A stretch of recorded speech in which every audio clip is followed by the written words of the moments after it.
مان کے اندر جو طاعت ہوتی ہے وہ کتنی کسی ہوتی ہے، ایسے بدتر ہے گئے، اور جب بتر کریں گے تو آپ خود سیدھے ہو جائیں گے. یہ بدتر ہے، یہ بتر ہے سیدھے ایسے نہیں. بعض لوگوں کو مطلب کہ وہ تصور کا سمجھتے جی صوفی بن جاتے ہیں.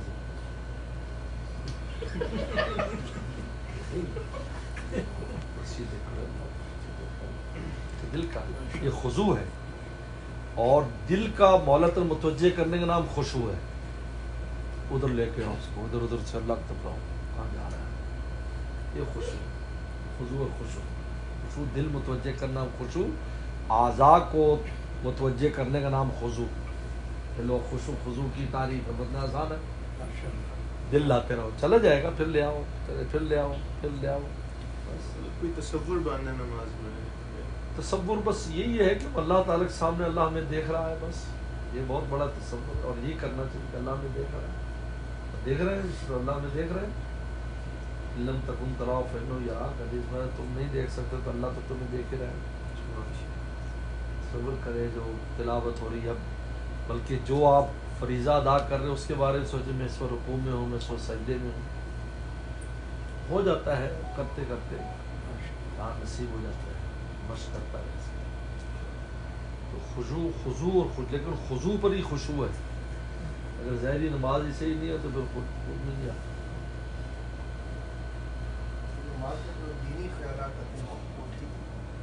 کوئی آ سکتے ہیں لیکن ان میں بھی مشغول نہ ہو. اچھے خیالات آ جاتے ہیں تو اس میں مشغول نہ ہو جاتا. نفس نبات میں مشغولیت کر کے جب یہ تصور کرے گا تو ایسی ہے رکوع نے بھی سجدہ کیا. اور حدیث میں بھی آتا ہے وہ قدموں جب میرے قدموں میں سر ہوتا ہے، جب وہ کھڑا ہوتا ہے آنا بین و بین القبلہ پہ، میں اس کے قبلے کے درمیان آ جاتا ہوں. جب سجدہ کرتا ہے تو میرے قدموں میں اس کا سر ہوتا ہے. یہی راز ہے کہ ہم یہاں نہیں ہوتے تو واپس آ کر سلام کرتے. اب ابھی دوستوں سلام کرنا شروع کرے خلاف سنت ہے تو نماز میں وہ کرتے السلام علیکم اللہ. یہ سلام مقتدی کو کرنا ہوتا ہے اصل میں، یہ بتانے کے لیے کہ یار میں گیا ہوا تھا عرش میں، واپسی ہو گئی السلام علیکم. یہ سلام اصل میں مقتدی کو کیا، فرشتوں کو کیا جاتا ہے جو مسجد میں ہوتے ہیں، امام صاحب کی نیت کی جاتی ہے. اس طرح ہوتا ہے جب آپ رکوع اللہ قدموں میں سر ہوگا تو اب ہے گا. اس لیے مومن کی معراج سجدے میں کیونکہ سب سے زیادہ قرب ہے. حدیث میں تو ان اقرب ما یکون العبد من ربہ وساجد، مسلم میں آتا ہے کہ سب سے زیادہ قریب بندہ اللہ کے سجدے میں ہوتا ہے. اقرب ما یکون العبد من ربہ وساجد. اس لیے سنتوں میں اور نفل کی سجدوں میں دعائیں کرنی چاہیے. ہاں جی جی، فرض میں نہیں، سنت اور واجب میں بھی ان میں دعائیں کریں، جو دعائیں عربی آتی ہیں، عربی دعائیں بہت مجرب ہے. اللہ تعالیٰ فرماتے ہیں، خود حدیث میں آتا ہے سب سے قریب ہے اور مانگو. ادعو لہو، دعا کرو.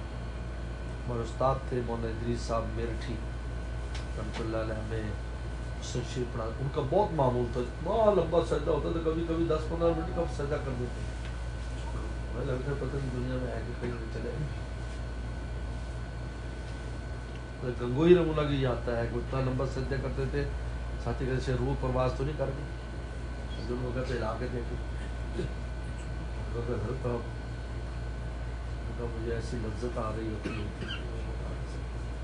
دل نہیں چاہتا تھا کہ آپ کے آستہ سے سر اٹھاؤں. اس لیے اس میں سب زیادہ قریب ہوتا ہے سجدے میں. نماز کو اعلیٰ کرنا چاہیے انسان کو. اور عمر فرماتے جس نے نماز اعلیٰ کر لی اس کا ہر کام اعلیٰ ہو جائے. تھوڑا سا سکون سے پڑھ لے انسان، تھوڑی سی توجہ سے مشق کریں کچھ دن تو پھر مزہ آنے لگ جائے. آج حضرت جی سمجھ میں آئی ہے نماز.